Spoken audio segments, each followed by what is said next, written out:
বৃষ্টির পানি খাওয়ার উপকারিতা এবং অপকারিতা। হ্যাঁ সুপ্রিয় দর্শক মণ্ডলী, আজকের ভিডিওটিতে আপনাদেরকে জানাবো যে বৃষ্টির পানি খেলে কি কি উপকার হয় এবং বৃষ্টির পানি খাওয়ার সময় কোন কোন ব্যাপারে সতর্ক হবেন এবং বৃষ্টির পানি খাওয়ার সঠিক নিয়ম সম্পর্কে আজকে জানাবো। তো সুপ্রিয় দর্শক মণ্ডলী, অনেকের মনেই প্রশ্ন আছেন যে বৃষ্টির পানি খাওয়া যায় কিনা, খেলে কোনো উপকার হয় কিনা এবং খাওয়ার সময় কোন কোন ব্যাপারে সতর্ক হবেন, এই বিষয়গুলো তাদের মনে অনেক প্রশ্ন রয়েছে। আজকের ভিডিওটিতে পুরো পরিষ্কার করে দিব। তো তার আগে সুপ্রিয় দর্শক মণ্ডলী, আপনি বৃষ্টির পানি খেয়েছেন কিনা সেটি অবশ্যই কমেন্ট করে জানান। তার আগে সুপ্রিয় দর্শক মণ্ডলী, welcome to my channel digital health tips. স্বাস্থ্য বিষয়ক যে কোনো পরামর্শ পেতে চ্যানেলটি এখনই সাবস্ক্রাইব করুন। তো সুপ্রিয় দর্শক মণ্ডলী, প্রথমে আসুন বৃষ্টির পানি খাওয়ার উপকারিতা সম্পর্কে জানাই। তো সুপ্রিয় দর্শক মণ্ডলী, আপনি ঠিক কোন পানি খেতে অভ্যস্ত সেটি কমেন্ট করে জানান। বৃষ্টির পানি সাধারণত প্রাকৃতিক এবং কেমিক্যাল মুক্ত। বৃষ্টির পানি সরাসরি প্রকৃতি থেকেই আসে, তাই এতে তো কোনো ধরনের ক্লোরিন, ফ্লোরাইড বা অন্য কোনো ধরনের কোনো কেমিক্যাল থাকে না, যেটি অনেক ট্যাপ ওয়াটারে পাওয়া যায়। এছাড়া বৃষ্টির পানি হলো সফট ওয়াটার, কারণ বৃষ্টির পানিতে হার্ড ওয়াটারের চেয়ে নরম, ফলে এটি সহজেই হজম হয় এবং কিডনির পরে অনেক কম চাপ পড়ে।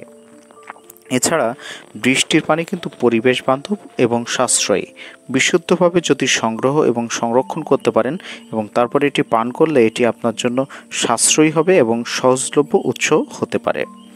এছাড়া গ্রামীণ এলাকায় খুব গুরুত্বপূর্ণ একটি উৎস হলো এই বৃষ্টির পানি। অনেক গ্রামীণ অঞ্চলে যেখানে নিরাপদ পানির উৎস কম, সেখানে কিন্তু এই বৃষ্টির পানিই একমাত্র ভরসা। এছাড়া যাদের অ্যালার্জি বা সংবেদনশীলতা রয়েছে তাদের জন্য বৃষ্টির পানি খুব দারুণ, কারণ এতে কোনো ধরনের কোনো রাসায়নিক না থাকার কারণে এটি সংবেদনশীল ত্বক বা অ্যালার্জি প্রবণদের জন্য তুলনামূলকভাবে নিরাপদ হতে পারে, তবে সেটি অবশ্যই খেয়ে পর্যবেক্ষণ করতে হবে। বৃষ্টির পানি চুল এবং ত্বকের জন্য খুব ভালো। এই পানি নরম হওয়ার কারণে এটি চুল ধোয়ার পর বেশি কোমলতা দিতে পারে, এমনকি ত্বকেও কোমল অনুভূতি দেয়। যদিও এটি পান করার বিষয় নয়, তবে ভিডিওর অতিরিক্ত তথ্য হিসেবে আপনাদেরকে জানালাম।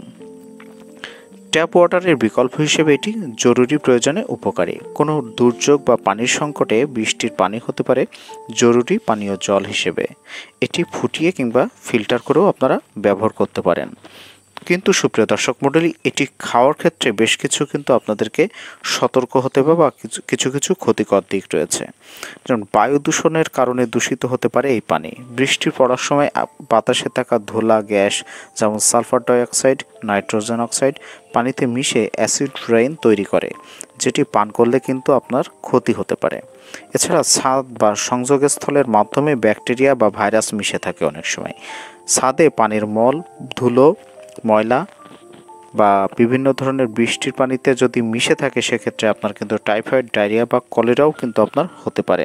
এছাড়া সঠিকভাবে যদি আপনি সংরক্ষণ না করে পানি খান, সেক্ষেত্রে কিন্তু ট্যাঙ্কে থাকা মশা, শ্যাওলা বা ব্যাকটেরিয়া জন্ম নিতে পারে, যেটি পানি পান করার জন্য আপনার জন্য ঝুঁকির কারণ হতে পারে।